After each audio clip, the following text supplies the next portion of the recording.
on the ranch that the 4 seasons really do determine how we work, how we live, and how we eat. So I'm going to talk a little bit about each one, and I'm going to start with winter. It gets pretty cold in Oklahoma, but the ranch always looks beautiful to me. Sometimes a big fog descends on the prairie, and I love to photograph it. You can barely see them.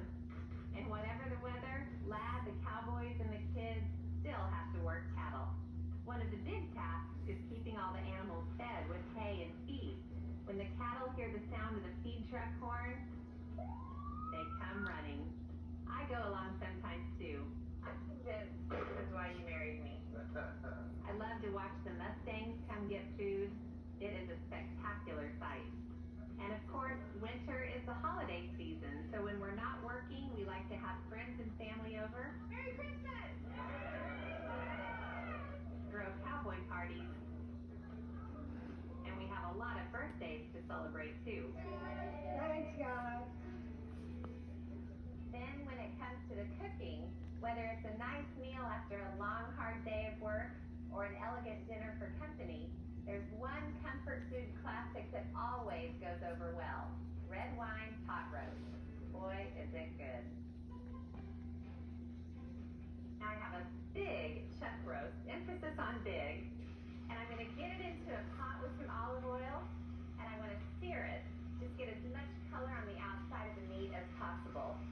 This takes a few minutes. Cooking roast is wonderful in the wintertime because it finishes off in the oven for several hours.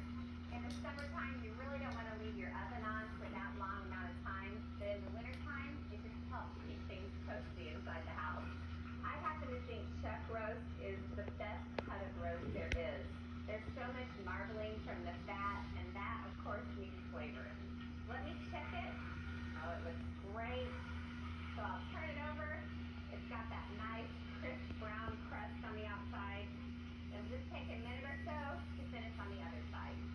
The most important thing about pot roast is you have to cook it in the oven long enough for the connective tissues to dissolve.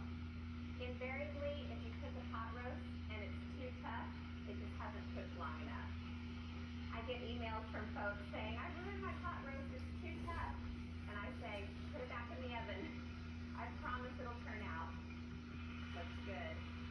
I'm going to bring in some support to get this out of the pan.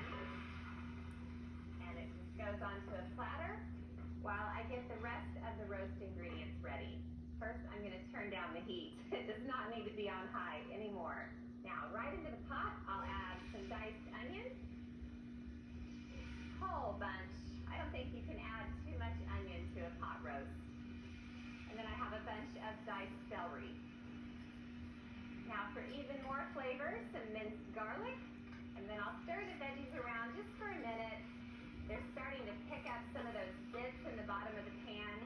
That's part of what makes it so tasty and comforting. The veggies are already starting to soften. Now I don't always add this to my pot roast, but for the red wine version, it's perfect. A big heaping spoonful of tomato paste. It doesn't result in an overly tomatoey base, but it just gives it some nice richness and tanginess. It goes so well with the red wine and broth.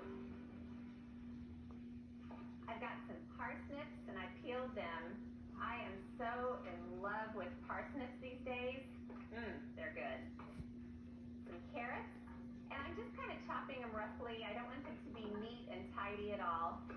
I think a pot roast charm is that it's nice and rustic, and it looks like you just threw everything into the pot. Hence the name, pot roast. Now I also have some red potatoes, and I'll just chop them up roughly too. Nothing neat about my chopping today. Now I have the red wine, and I'll pour in a good cup and a half. Now I've got some beef broth. The mixture of tomato paste, red wine, and beef broth is heaven. What can I say? I'm a fan.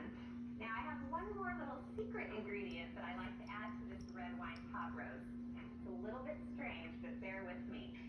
A big spoonful of sweet orange marmalade. It adds just a hint of sweetness, really yummy.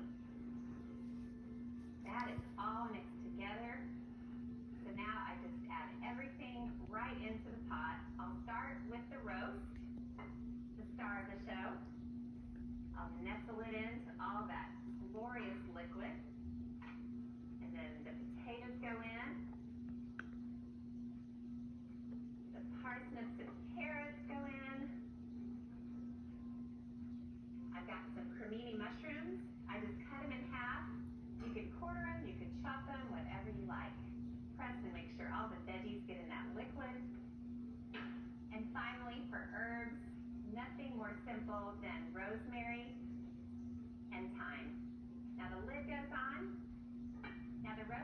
go into a 275-degree oven for about 3.5 to 4 hours until it's tender.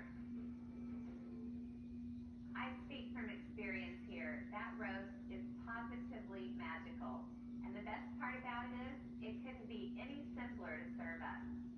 I just lift the roast out of the juices and get it into a dish. Don't worry if it falls apart. Falling apart is good. Then I put all the vegetables around it and spoon on the sauce. Use as much as you like. You can make it more saucy, less saucy. I like it somewhere in the middle. And then it's ready to share with friends and family. They cannot get enough of it, and neither can I. In my humble opinion, that is the best pot roast in the West. It's enough to make you wish it were winter all year round.